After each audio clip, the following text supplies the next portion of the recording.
భక్తులారా, మనం ఈ లోకంలోకి ఖాళీ చేతులతో వస్తాం, వెళ్లేటప్పుడు కూడా ఏమీ తీసుకుపోం అని అందరూ అంటుంటారు.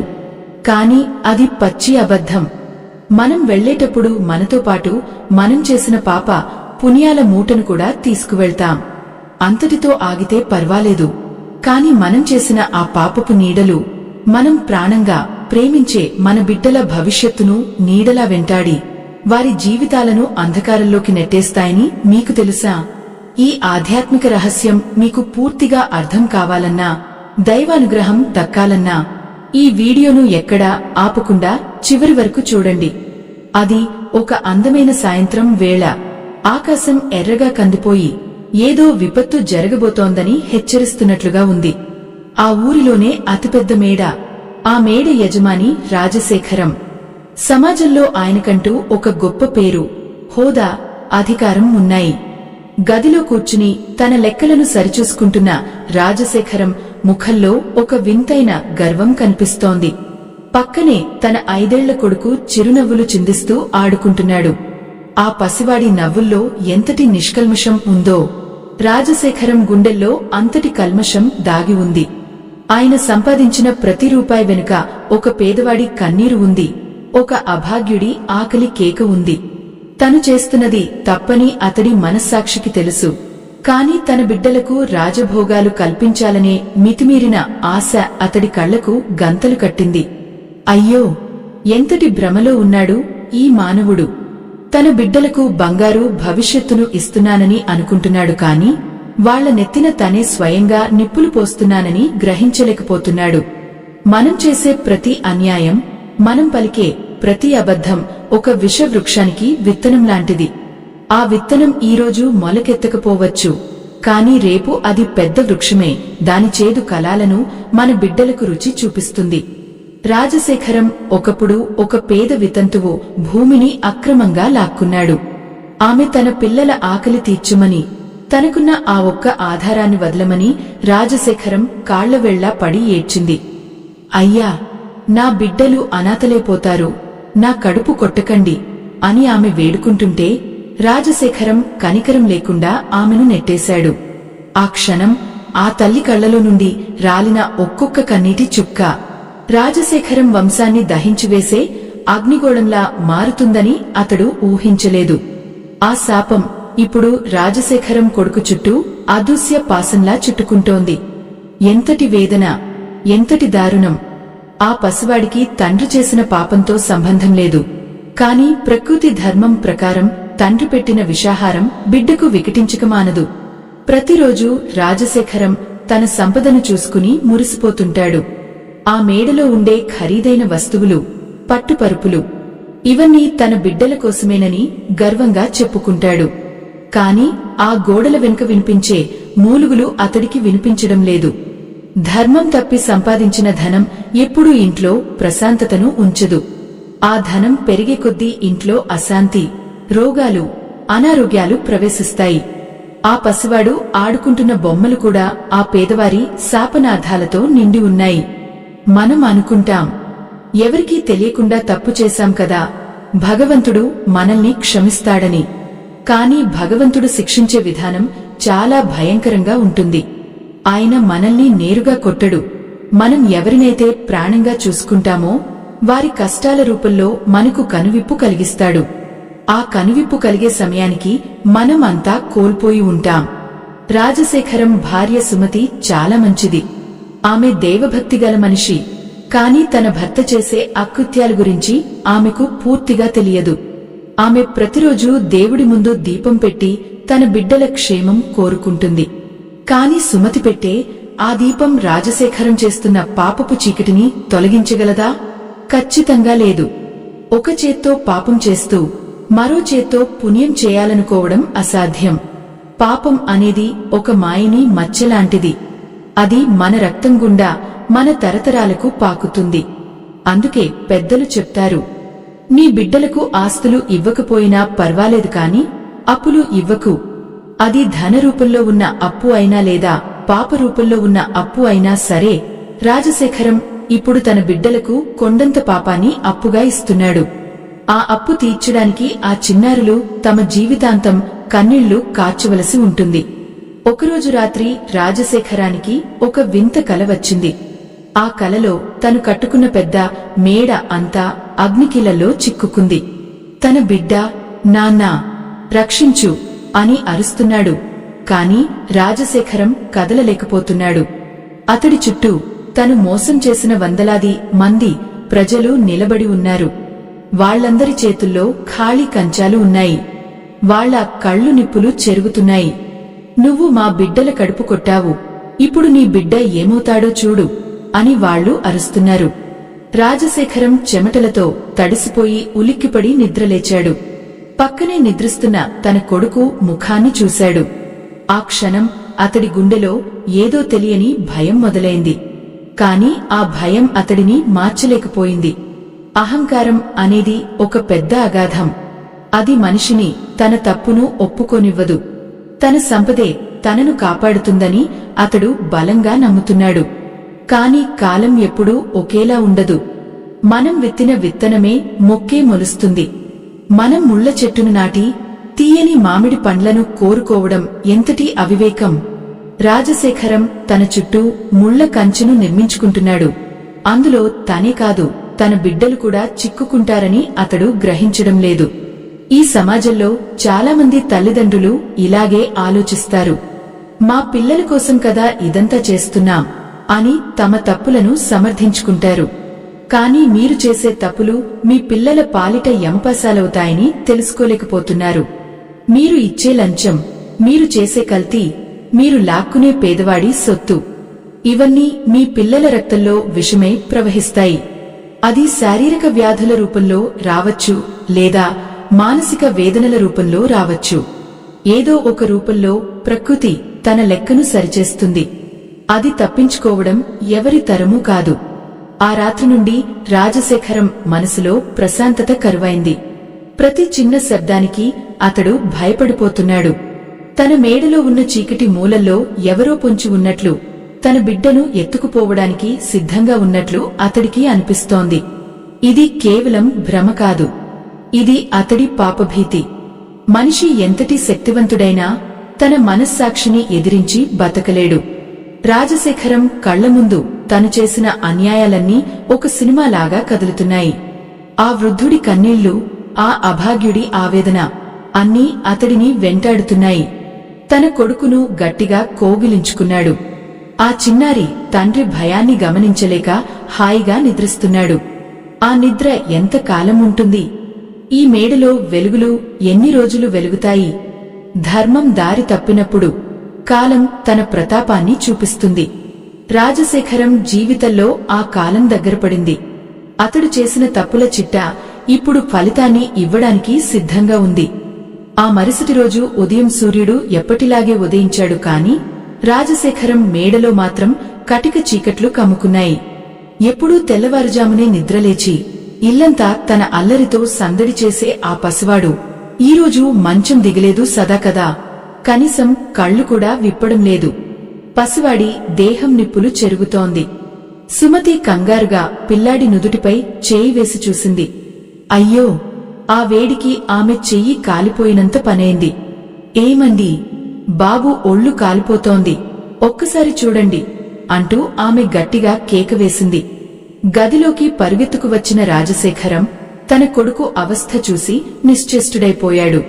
నిన్నటి వరకు తన కళ్ల ముందు గుర్రంలా ఆడుకున్న బిడ్డ ఇప్పుడు ప్రాణంలేని బొమ్మలా అలా పడి ఉండటం చూసి అతడి గుండె ఆగిపోయినంత పనైంది.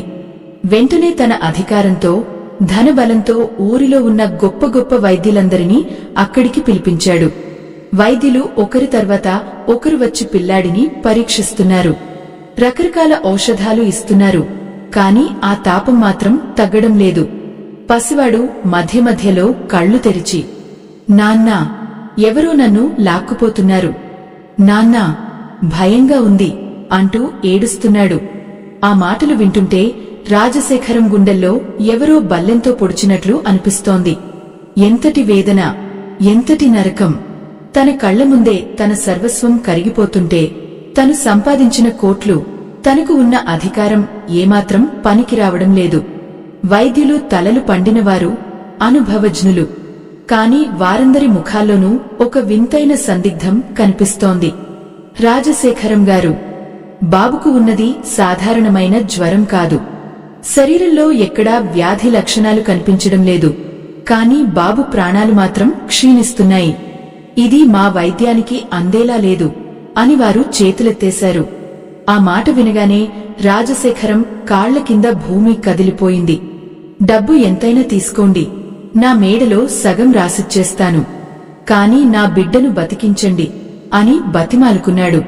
కాని ప్రాణం అనేది కాసులతో కొనే వస్తువు కాదు కదా. ఆ క్షణం అతడికి తను గతంలో చేసిన అన్యాయాలు ఒక్కొక్కటిగా కళ్ల ముందు కదలడం మొదలుపెట్టాయి. ఆ వితంతువు భూమి లాక్కున్నప్పుడు ఆమె బిడ్డలు ఇలాగే ఆకలితో అనారోగ్యంతో అలమటించారు. అప్పుడు తను కనీసం అటువైపు చూడను కూడా లేదు. ఇప్పుడు తన బిడ్డ అదే స్థితిలో ఉంటే ఆ బాధ ఎలా ఉంటుందో ప్రకృతి అతడికి రుచి చూపిస్తోంది. మనం చేసే ప్రతి పాపం మనల్ని నీడలా వెంటాడుతూనే ఉంటుంది.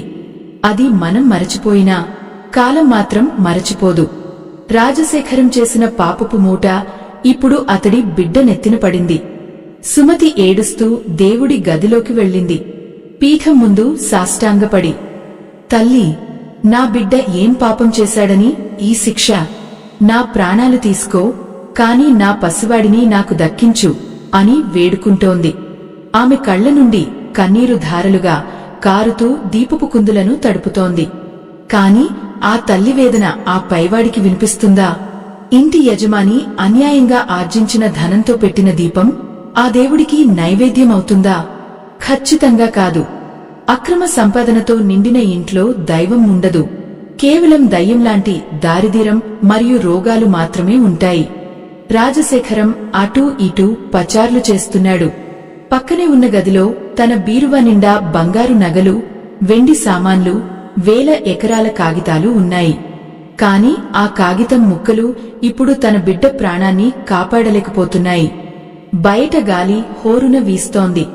ఆ గాలిలో ఆనాటి వితంతువు ఏడుపు వినబడుతున్నట్లు రాజశేఖరానికి అనిపించింది. నీ బిడ్డలకు ఆకలి తీరాలని నా బిడ్డల నోటి కాడుకూడు లాక్కున్నావు కదా, ఇప్పుడు నీ బిడ్డ ప్రాణం పోతుంటే చూస్తూ ఉండు అని ఎవరో చెవిలో అరుస్తున్నట్లుగా ఉంది. అతడు తన చెవులను గట్టిగా మూసుకున్నాడు. కాని లోపల వినిపించే మనస్సాక్షి గొంతును ఎలా మూయగలడు?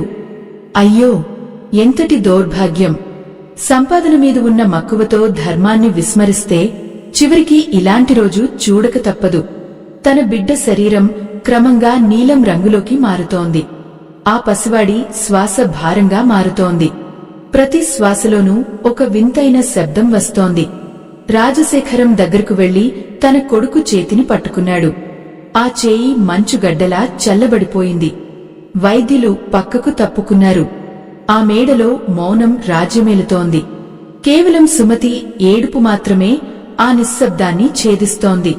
రాజశేఖరం కళ్లలో నుండి మొదటిసారి కన్నీరు రాలింది. అది పశ్చాత్తాపం వల్ల వచ్చిన కన్నీరా, లేక తన సర్వస్వం కోల్పోతున్నానన్న భయం వల్ల వచ్చిన కన్నీరా? మనం ఇతరుల బిడ్డల భవిష్యత్తును నాశనం చేసినప్పుడు మన బిడ్డల భవిష్యత్తు క్షేమంగా ఉంటుందని అనుకోవడం మన అవివేకం. ప్రకృతి లెక్కలు ఎప్పుడూ తప్పవు. మనం ఎవరికైతే అన్యాయం చేస్తామో ఆ అన్యాయం వడ్డీతో సహా మనమీద పడుతుంది. రాజశేఖరం విషయంలో కూడా అదే జరుగుతోంది. అతడు సంపాదించిన ప్రతి రూపాయి ఇప్పుడు ఒక్కొక్కటిగా అతడి నుండి దూరమవ్వడానికి సిద్ధంగా ఉంది. తన బిడ్డ కళ్ళు తిరుగుతున్నాయి. నోటి నుండి నురగ వస్తోంది. సుమతి గట్టిగా కేకవేసి స్పృహ కోల్పోయింది. రాజశేఖరం పిచ్చివాడిలా పిల్లాడిని ఎత్తుకుని అటూ ఇటూ తిరుగుతున్నాడు. బాబూ, కళ్ళు విప్పు, నాన్నను చూడు, నీకోసం ఏం కావాలన్నా తెస్తాను, ఆడుకో బాబూ, ఒక్కసారి నాన్న అని పిలువు అని బతిమాలుతున్నాడు. కాని ఆ పిలుపు అందుకోవడానికి ఆ పసివాడు ఈ లోకంలోనే లేనట్టుగా నిశ్చలంగా ఉన్నాడు. ఆ గదిలో ఉన్న ఖరీదైన దీపపు కాంతులు వెలవెలబోతున్నాయి. గోడల మీద ఉన్న పూర్వీకుల ఫోటోలు రాజశేఖరాన్ని చూసి నవ్వుతున్నట్లు ఉన్నాయి. మీరు చేసిన పాపాలు మీ వారసులకు శాపాలు అవుతాయి అని ఆ ఫోటోలు హెచ్చరిస్తున్నాయి. రాజశేఖరం గుండెల్లో మంట మొదలైంది. తను ఇంతకాలం చేసినదంతా తప్పని ఆ తప్పుకు శిక్షే ఈ దారుణమని అతడికి అర్థమవుతోంది. కాని అప్పటికే కాలం మించిపోయిందా? ఆ పసివాడి ప్రాణం అనంత వాయువుల్లో కలిసిపోవడానికి సిద్ధంగా ఉందా? అప్పుడే ఆ మేడ వాకిలి దగ్గర ఒక వింతైన శబ్దం వినిపించింది. ఎవరో ఒక ముసలి అవ్వ కర్ర పట్టుకుని కుంటుకుంటూ లోపలికి వస్తోంది. ఆమె కళ్ళు లోతుకు పోయి ఉన్నాయి. ముఖం మీద ముడతలు ఆమె అనుభవించిన కష్టాలను చెప్తున్నాయి. ఆమె మరెవరో కాదు, రాజశేఖరం ఎవరినైతే మోసం చేశాడో ఆ వితంతువే ఆమె. ఆమె ఎందుకు ఇక్కడికి వచ్చింది? తన శాపం ఫలించిందని చూడటానికి వచ్చిందా? లేక ఈ మండుతున్న ఇంట్లో ఆఖరి నిప్పుకణికను ఆర్పడానికి వచ్చిందా? ఆమె అడుగులు ఒక్కొక్కటిగా రాజశేఖరం గదివైపు పడుతున్నాయి. ఆమె అడుగుల చప్పుడు రాజశేఖరం గుండెల్లో రైళ్లు పరిగెత్తిస్తోంది. ఒకప్పుడు ఆమెను కుక్కలా గెంటివేసిన ఇదే మేడలోకి ఈరోజు ఆమె ఒక యమధర్మరాజు దూతలా ప్రవేశిస్తోంది. రాజశేఖరం ఆమెను చూసి వణికిపోయాడు. రాజశేఖరం ఆమెను చూసి వణికిపోయాడు. ఒకప్పుడు తను తృణీకరించిన ఆ పేద ప్రాణం ఇప్పుడు తన సర్వస్వాన్ని శాసించే శక్తిగా కనిపిస్తోంది. ఆమె చిరిగిన చీర, మాసిన ముఖం ఆ మేడలోని వైభవానికి పూర్తి భిన్నంగా ఉన్నాయి. ఎందుకు వచ్చావు? నా బిడ్డ ప్రాణాలు పోతుంటే చూడటానికా? చాలు, నువ్వు పెట్టిన శాపం నా వంశాన్ని బుగ్గి చేస్తోంది. ఇక వెళ్ళిపో అని గట్టిగా అరిచాడు. కాని ఆ ముసలి అవ్వ ముఖంలో కోపం లేదు, కేవలం జాలి మాత్రమే ఉంది. ఆమె మెల్లగా మంచం దగ్గరకు నడిచింది. ఆ పసివాడి నుదుటిపై చేయి వేసింది. ఆ వింతను చూసి వైద్యులు కూడా విస్తుపోయారు. అయ్యా, నేను శాపం పెట్టడానికి రాలేదు. ఒక తల్లి కడుపు కోత ఎలా ఉంటుందో నాకు తెలుసు. నువ్వు నా భూమిని లాక్కున్నప్పుడు, నా బిడ్డలు ఆకలితో అల్లాడినప్పుడు నేను ఏడ్చింది నిన్ను తిట్టడానికి కాదు, నా అసక్తతను చూసి. కాని ఆ కన్నీరు నీ పాపాల మూటలో కలిసిపోయింది. ఆ మూట ఇప్పుడు నీ బిడ్డను అదిమి పడుతోంది అని ఆమె నెమ్మదిగా అంది. రాజశేఖరం కళ్ళు కడవలేపోయాయి. తన గర్వం, అహంకారం అన్నీ ఒక్క క్షణంలో కరిగిపోయాయి. అతడు ఆ ముసలమ్మ కాళ్లపై పడిపోయాడు. తల్లి, నన్ను క్షమించు. నేను చేసిన తప్పుకు నా బిడ్డను బలి తీసుకోకు. నీ భూమి నీకు ఇచ్చేస్తాను. నీకు ఎంత ధనం కావాలన్నా ఇస్తాను. నా బిడ్డను బతికించు అని రోదించాడు. కాని ఆ అవ్వ నిట్టూరుస్తూ, ధనం ప్రాణాన్ని ఇస్తుందా రాజశేఖరం?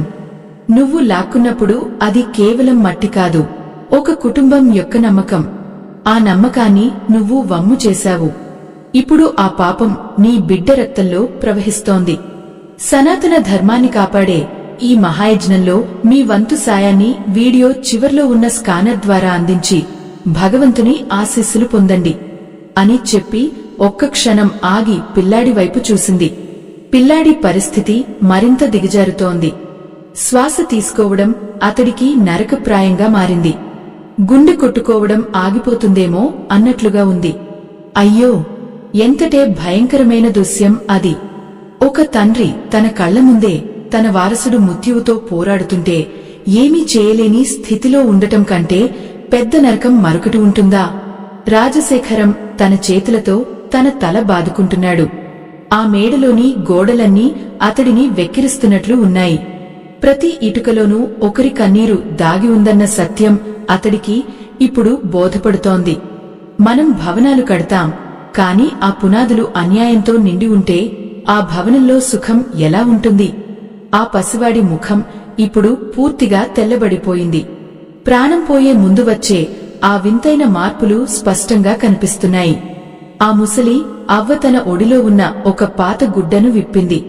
అందులో కొంచెం విభూతి ఉంది. ఆమె దాన్ని తీసి పిల్లాడి నుదుట రాస్తూ, ఈ విభూతి నా బిడ్డల ఆకలి తీర్చుమని నేను ఆ పరమేశ్వరుడిని వేడుకున్నప్పుడు రాలిన ప్రసాదం. ఇది నీ బిడ్డను కాపాడుతుందో లేదో తెలియదు కాని నీ మనసులోని మురికిని మాత్రం కడిగేయాలి అంది. రాజశేఖరం ఆ విభూతిని చూస్తూ ఉండిపోయాడు. కోట్లు పెట్టి కొన్న మందులు పనిచేయని చోట ఒక పేదరాలి విభూతి పనిచేస్తుందా? ఎంతటి వేదన, ఎంతటి సందిగ్ధం! అతడికి తను గడిచిన 10 ఏళ్లుగా చేసిన ప్రతి తప్పు గుర్తుకొస్తోంది. ఏ ఒక్కరిని అతడు వదల్లేదు. అధికారం ఉందన్న గర్వంతో ఊరిలో ఎంతో మందిని ఇబ్బంది పెట్టాడు. ఇప్పుడు ఆ ఇబ్బందులన్నీ ఒక్కొక్కటిగా అతడి గొంతు నులుముతున్నాయి. తన బిడ్డ పడుతున్న ప్రతి కష్టం తను ఇతరులకు కలిగించిన కష్టానికి ప్రతిరూపమని అతడు అర్థం చేసుకున్నాడు. సుమతి స్పృహలోకి వచ్చి పిల్లాడిని చూసి మళ్లీ వెలిపించడం మొదలుపెట్టింది. నా బాబుకు ఏమైంది? ఎందుకు ఇలా ఉన్నాడు?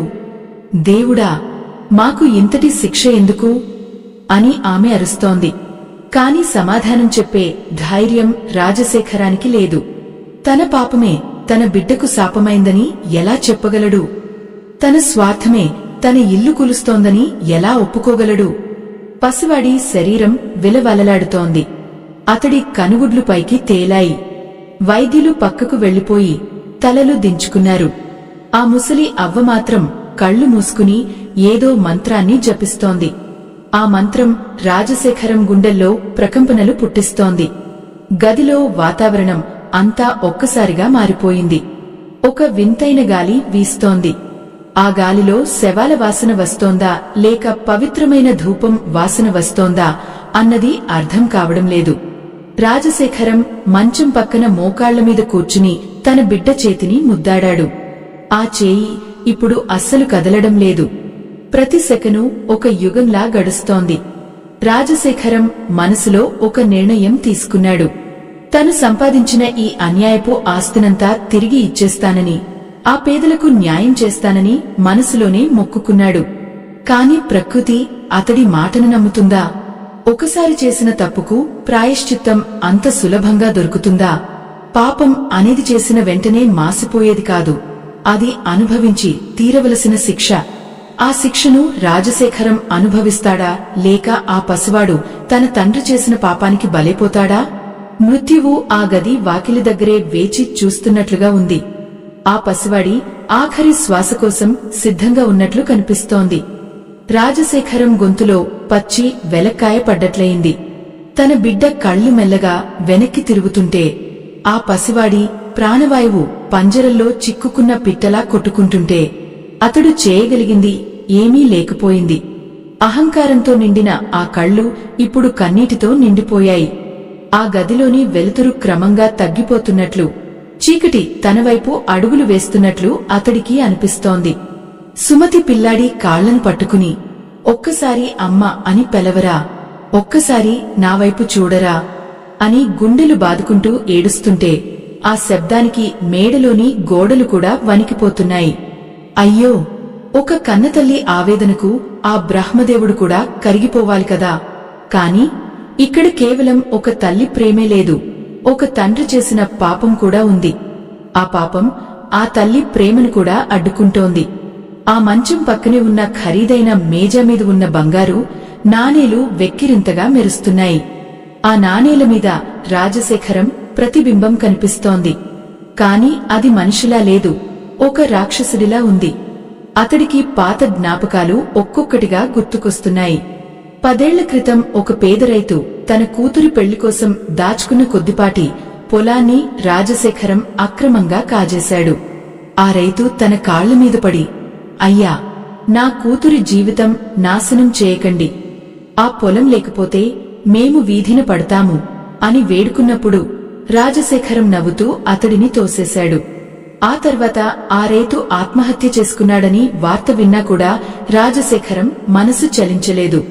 ఇప్పుడు తన బిడ్డ ప్రాణం కోసం తను కూడా అలాగే వేడుకుంటుంటే ఆ రైతు ఆత్మ ఎక్కడో నిలబడి చూస్తున్నట్లు అతడికి అనిపిస్తోంది. ఎంతటి వేదన, ఎంతటి కర్మఫలం! మనం ఇతరులకు కన్నీళ్లు ఇస్తే కాలం మనకు రక్తకన్నీరు ఇస్తుందని ఈ లోకం ఎప్పుడు గ్రహిస్తుంది? రాజశేఖరం తన చేతులతో తన గుండెను నలుపుకుంటున్నాడు. లోపల ఏదో మండుతోంది. అది పశ్చాత్తాపపు మంట కాదు, తాను చేసిన అన్యాయాల చిచ్చు. ఆ ముసలి అవ్వ తన మసక కళ్లతో రాజశేఖరాన్ని చూసి, రాజశేఖరం, ఈ మేడలో ఉన్న వస్తువులేవి నీ బిడ్డను కాపాడలేవు. నువ్వు కట్టుకున్న ఈ సామ్రాజ్యం అంతా ఇతరుల ఏడ్పుల మీద కట్టినది. పునాదిలోనే శాపం ఉన్నప్పుడు పైన ఎన్ని అంతస్తులు కట్టినా అది కూలిపోక తప్పదు. సనాతన ధర్మాన్ని కాపాడే ఈ మహాయజ్ఞంలో మీ వంతు సాయాన్ని వీడియో చివర్లో ఉన్న స్కానర్ ద్వారా అందించి భగవంతుని ఆశీస్సులు పొందండి. ఎందుకంటే ధర్మం తప్పిన వాడిని దైవం కూడా కాపాడలేడు. కాని చేసిన తప్పును తెలుసుకుని మనస్ఫూర్తిగా ప్రాయశ్చిత్తం చేసుకునే వాడికి ఆ పరమేశ్వరుడు ఏదో ఒక దారి చూపిస్తాడు. నీ పాపపు మూటలో ఒక్క పుణ్యపు గింజ అయినా ఉందేమో వెతుక్కో అంది. ఆమె మాటలు రాజశేఖరం చెవుల్లో పిడుగుల్లా పడ్డాయి. పుణ్యపు గింజ? తను ఎప్పుడైనా ఎవరికైనా మంచి చేశాడా? అధికారం చూపించడం తప్ప ఎవరికైనా ఆపదలో ఉన్నప్పుడు ఆదుకున్నాడా? తన జ్ఞాపకాల పొరలను ఒక్కొక్కటిగా వెతుకుతున్నాడు. చిమ్మచికటిలో ఒక చిన్న దీపం వెలిగినట్లు అతడికి ఒక సంఘటన గుర్తుకు వచ్చింది. ఎప్పుడో చాలా ఏళ్ల క్రితం తను అంతగా ఎదగని రోజుల్లో ఒక కుష్ఠరోగి ఆకలితో వీధిలో పడి ఉంటే తన దగ్గర ఉన్న ఆఖరి 10 రూపాయలను అతడికి ఇచ్చి అన్నం తినిపించాడు. ఆ రోగి కళ్ళు నిండా నీళ్లతో రాజశేఖరాన్ని దీవించాడు. ఆ ఒక్క పుణ్యం ఇప్పుడు తన బిడ్డను కాపాడుతుందా? రాజశేఖరం ఆశతోనే దేవుడి వైపు చూశాడు. అప్పటికే పిల్లాడి శ్వాస ఆగిపోయినంత పనైంది. వైద్యులు నాడిని పరీక్షించి నెమ్మదిగా తల అడ్డంగా ఊపారు. అంటే అంతా అయిపోయిందా? తన వారసుడు లేకుండానే ఈ కోట్లు ఎవరికోసం? ఎవరికి పంచాలి ఈ పాపపు సొత్తును? పిల్లాడి పెదవులు నీలం రంగులోకి మారిపోయాయి. శరీరంలో చలనం అస్సలు లేదు. ఆ మేడలోని నిశ్శబ్దం భయంకరంగా ఉంది. బయట ఉన్న పక్షులు కూడా మూగబోయాయి. సుమతి పిల్లాడి ముఖం మీద పడి స్పృహ లేకుండా పడిపోయింది. రాజశేఖరం పిచ్చివాడిలా మేడ అంతా పరుగెత్తడం మొదలుపెట్టాడు. తన గదిలోకి వెళ్లి బీరువాలు తెరిచాడు.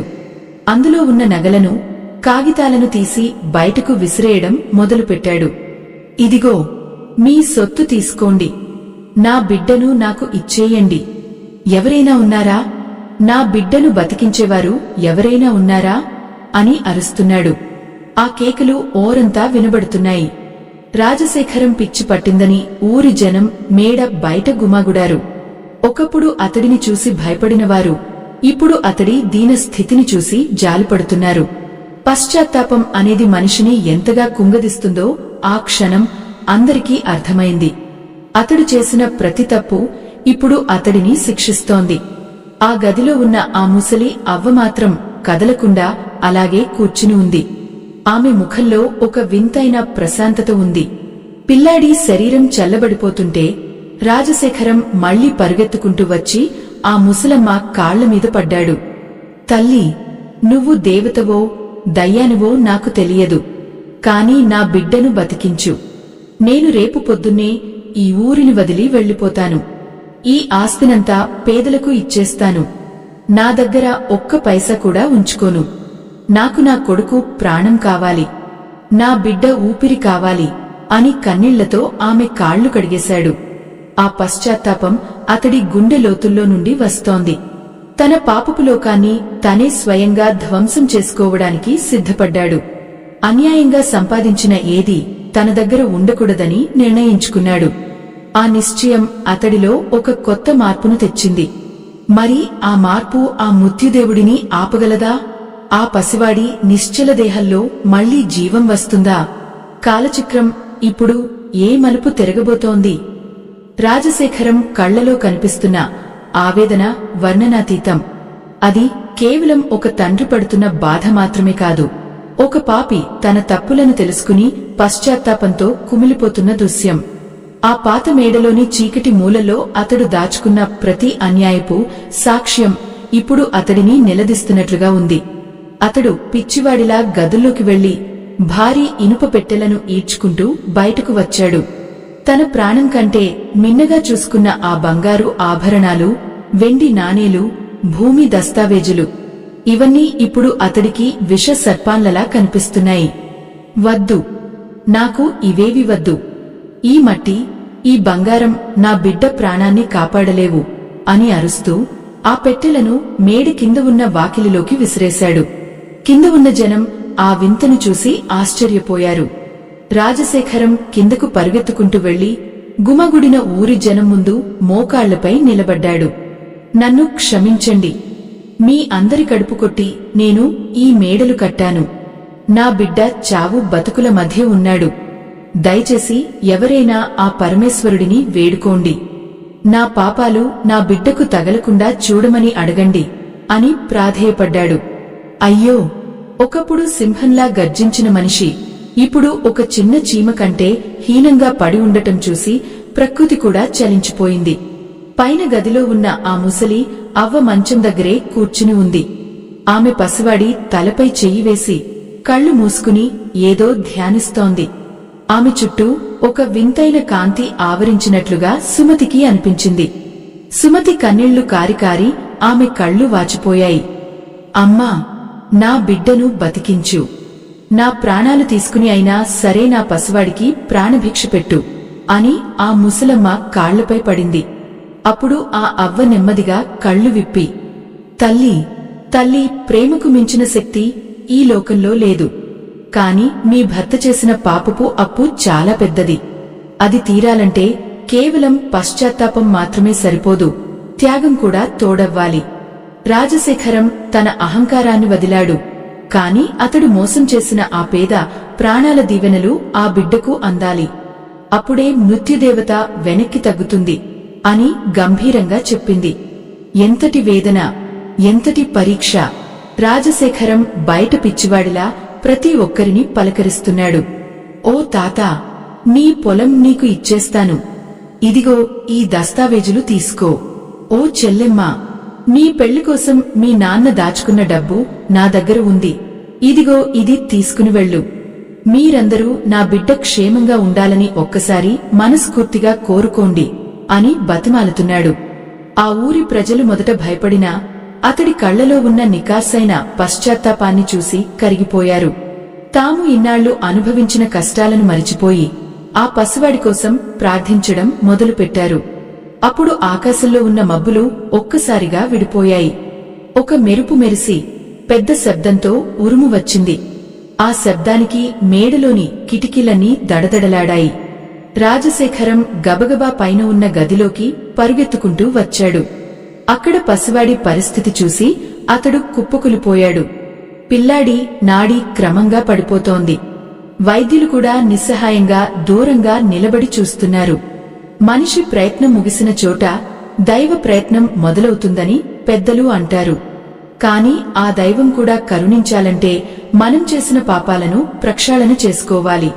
రాజశేఖరం ఆ ముసలి అవ్వవైపు చూస్తూ, అమ్మా, ఇప్పుడే నా ఆస్తినంతా ఊరివారికి పంచేశాను. రేపు సూర్యోదయం అయ్యేసరికి ఈ మేడను కూడా ధర్మశాలగా మార్చేస్తాను. ఇక నా దగ్గర ఏమీ లేదు. నా కొడుకు ప్రాణం తప్ప అని అరిచాడు. ఆ మాట వినగానే ఆ అవ్వ ఒక్కసారిగా లేచి నిలబడింది. ఆమె కళ్ళు అగ్నిగోళాల్లా మెరుస్తున్నాయి. ఆమె తన చేతిలోని కర్రను నేలకు 3 సార్లు కొట్టింది. ఆ శబ్దం మేడ అంతా ప్రతిధ్వనించింది. కాలమా, ఆగు! ఈ తండ్రి పశ్చాత్తాపం సత్యమైతే, ఈ తల్లి ప్రేమ నిష్కల్మషమైతే ఈ బిడ్డ ప్రాణాన్ని వెనక్కి పంపించు అని గట్టిగా గర్జించింది. గదిలో ఉన్న దీపాలు ఒక్కసారిగా ఆరిపోయాయి. కటిక చీకటి కమ్ముకుంది. సుమతి గట్టిగా కేక వేసింది. రాజశేఖరం ఊపిరి బగబట్టి నిలబడ్డాడు. ఆ చీకట్లో ఏదో ఒక శక్తి కదులుతున్నట్లు, ఎవరో ఆ పసివాడి మంచం చుట్టూ తిరుగుతున్నట్లు అనిపించింది. మనుషులందరూ భయంతో గడ్డకట్టుకుపోయారు. ఆ క్షణం ఒక యమయాతనలా ఉంది. మనం చేసే పాపాలు మనల్ని ఎలా వెంటాడుతాయో, మనం చేసే ఒక చిన్న పుణ్యం కూడా మనల్ని ఎలా కాపాడుతుందో ఆ క్షణం రాజశేఖరానికి అర్థమైంది. ఒకప్పుడు తను ఆ కుష్ఠురోగికి పెట్టిన అన్నం ముక్క, ఆ రోగి పెట్టిన దీవెన ఇప్పుడు ఒక కవచంలా మారి ఆ పసివాడి చుట్టూ నిలబడిందా?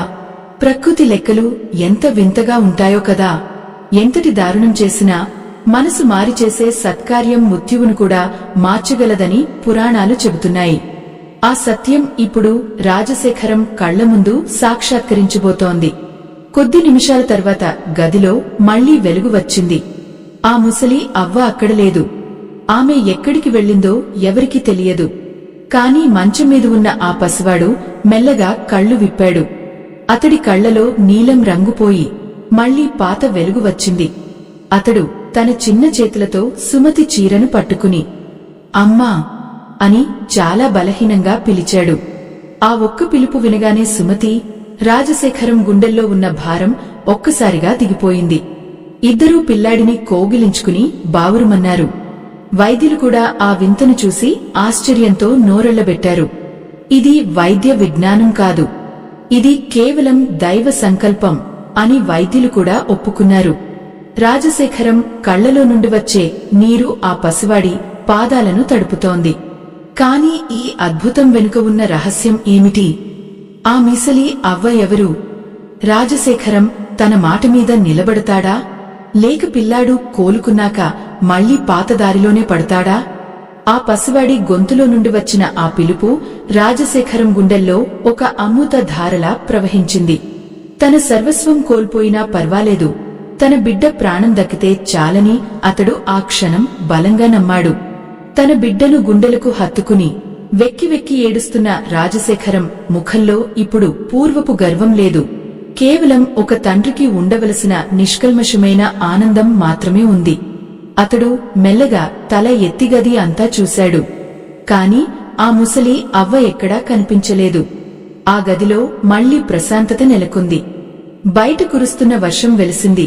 ఆకాశంలో నక్షత్రాలు మెరుస్తున్నాయి. ఆ చీకటి రాత్రి గడిచిపోయి ఒక కొత్త వేకువ జాము రాబోతోందని ఆ ప్రకృతి సంకేతాలు ఇస్తోంది.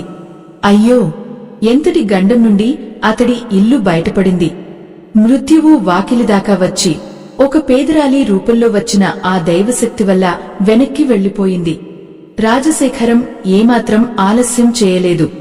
సూర్యోదయం కాకముందే తన మేడలోని విలువైన సామాన్లన్నింటినీ ఒక్కొక్కటిగా బయటకు తెచ్చి ఊరి ప్రజలకు పంచిపెట్టడం మొదలుపెట్టాడు. తన గర్వానికి చిహ్నంగా ఉన్న ఆ ఎత్తైన సింహాసనాన్ని తనే స్వయంగా పగలగొట్టాడు. అన్యాయంగా సంపాదించిన ప్రతి పైసా ఒక పాము పిల్ల లాంటిదని, అది ఎప్పటికైనా కాటేస్తుందని అతడు ఇప్పుడు తెలుసుకున్నాడు. తన తప్పులను దిద్దుకోవడానికి అతడు పడుతున్న తపన చూసి ఊరి జనం విస్తుపోయారు. ఒకప్పుడు అతడిని చూసి భయపడి తలుపులు వేసుకున్న ఆ పేదలు ఇప్పుడు అతడికి అండగా నిలబడ్డారు. పశ్చాత్తాపం అనేది మనిషిని ఎంతటి మహోన్నతుడిగా మారుస్తుందో ఆ క్షణం అందరికీ అర్థమైంది. మనం ఆస్తులను వారసత్వంగా ఇవ్వడం కంటే మనం చేసే మంచి పనులను, మన సంస్కారాన్ని పిల్లలకు ఇవ్వడమే నిజమైన ఆస్తి అని రాజశేఖరం గొంతు చాటి చెబుతోంది. రాజశేఖరం ఆ మేడను ఒక అన్నదాన సత్రంగా, అనాథ శరణాలయంగా మార్చేశాడు. తన భార్య, బిడ్డతో కలిసి ఒక చిన్న గుడిసెలో నివసించడం మొదలుపెట్టాడు. ఆ మేడలో ఉన్నప్పుడు లేని ప్రశాంతత ఇప్పుడు ఆ చిన్న గుడిసెలో అతడికి లభిస్తోంది. తన బిడ్డ ఇప్పుడు పూర్తి ఆరోగ్యంగా ఉన్నాడు. ఆ పసివాడు ఇప్పుడు ఊరి పిల్లలతో కలిసి మట్టిలో ఆడుకుంటున్నాడు. ఆ పసివాడి నవ్వుల్లో ఎక్కడా పాపపు నీడలు కనిపించడం లేదు. రాజశేఖరం ప్రతిరోజూ పొలం పనులకు వెళ్లి కష్టపడి సంపాదిస్తున్నాడు. ఆ చెమట చుక్కల్లో అతడికి ఒక వింతైన సంతృప్తి దొరుకుతోంది. కష్టపడి సంపాదించిన ఒక్క రూపాయి అన్యాయంగా సంపాదించిన 1,00,000 రూపాయల కంటే గొప్పదని అతడు తన బిడ్డకు నేర్పిస్తున్నాడు. మనం చేసే పనులే మన పిల్లల తలరాతను రాస్తాయని అతడు ప్రతిక్షణం గుర్తుంచుకున్నాడు. ఎంతటి వేదన, ఎంతటి పాఠం! రాజశేఖరం జీవితం మనందరికీ ఒక కనువిప్పు. మనం మన పిల్లల కోసం కూడబెడుతున్నాం అని చెప్పుకుంటూ ఇతరుల కడుపు కొడుతుంటాం. కాని మనం కూడబెట్టే ఆ పాపం మన పిల్లల పాలిట ఎంపాసం అవుతుందని మరచిపోతుంటాం. మనం ఇచ్చే లక్షల కంటే మనం చేసే ఒక్క పుణ్యకార్యం మన పిల్లలను ఆపదలో కాపాడుతుంది. రాజశేఖరం ఒక చిన్న పుణ్యం చేశాడు కాబట్టే ఆ దైవం అతడికి మరొక అవకాశం ఇచ్చింది. మరి మన పరిస్థితి ఏమిటి? మనం మన పిల్లలకు ఏమి ఇస్తున్నాం? పాపాలనా లేక పుణ్యాలనా? ఒక్కసారి మీ మనస్సాక్షిని అడిగి తెలుసుకోండి. మన కళ్ల ముందే ఎంతోమంది ఇలాగే సర్వస్వం కోల్పోయి వీధిన పడుతున్నారు. దానికి కారణం వారు చేసిన తప్పులే అని గ్రహించలేకపోతున్నారు. సనాతన ధర్మాన్ని కాపాడే ఈ మహాయజ్ఞంలో మీ వంతు సాయాన్ని వీడియో చివర్లో ఉన్న స్కానర్ ద్వారా అందించి భగవంతుని ఆశీస్సులు పొందండి. అప్పుడు మీ తరం మాత్రమే కాదు, మీ తదుపరి తరాలు కూడా క్షేమంగా ఉంటాయి. రాజశేఖరం ఇప్పుడు ఒక సామాన్య మనిషిగా జీవిస్తున్నా అతడు పొందుతున్న గౌరవం మాత్రం అసాధారణమైనది. ఒకప్పుడు అతడిని చూసి భయపడిన ప్రజలు ఇప్పుడు అతడిని చూసి గౌరవంగా నమస్కరిస్తున్నారు. అతడు ఏ పేదరాలిని అయితే మోసం చేశాడో ఇప్పుడు ఆమెనే తన తల్లిలా భావించి ఆమె బాగోగులు చూసుకుంటున్నాడు. ధర్మం ఎప్పుడూ ఓడిపోదు. అది ఆలస్యంగా అయినా తన ప్రభావాన్ని చూపిస్తుంది. మన పిల్లలు బాగుండాలని మనం దేవుడికి మొక్కుతాం, కాని ఆ దేవుడు మన పనులను బట్టే మనకు కళాన్ని ఇస్తాడు. మీరు ఇచ్చే లంచం, మీరు చేసే అన్యాయం మీ పిల్లల ఆరోగ్యంగా, వారి తెలివితేటలుగా మారిపోతాయని ఎప్పుడూ అనుకోకండి. అది వారి భవిష్యత్తును దహించే అగ్ని మాత్రమే. ఈ కథ వింటున్న భక్తులారా, ఇది కేవలం ఒక రాజశేఖరం కథ మాత్రమే కాదు. సమాజంలో ఉన్న ప్రతి మనిషికి ఇది ఒక హెచ్చరిక. మీ పిల్లల కళ్లలో వెలుగు చూడాలి అనుకుంటే మీరు ఇతరుల జీవితాల్లో వెలుగులు నింపండి. మీరు చేసే ప్రతి తప్పుకు రేపు మీ బిడ్డలు సమాధానం చెప్పుకోవాల్సి వస్తుంది. పశ్చాత్తాపానికి మించిన ప్రాయశ్చిత్తం లేదు, ప్రేమకు మించిన శక్తి లేదు. రాజశేఖరం తన తప్పును తెలుసుకున్నాడు కాబట్టి అతడి ఇల్లు నిలబడింది. మనం కూడా మన తప్పులను సరిదిద్దుకుందాం. మన పిల్లలకు పాపాల వారసత్వాన్ని కాదు, పుణ్యాల పరంపరను అందిద్దాం. అప్పుడే మన జీవితం సార్థకం అవుతుంది. ఆ పరమేశ్వరుడి అనుగ్రహం మీపై, మీ పిల్లలపై ఎల్లప్పుడూ ఉండాలని మనస్ఫూర్తిగా కోరుకుంటున్నాను. ఈ ఆధ్యాత్మిక ప్రయాణం ఇక్కడితో ముగిసిపోయింది. స్వస్తి.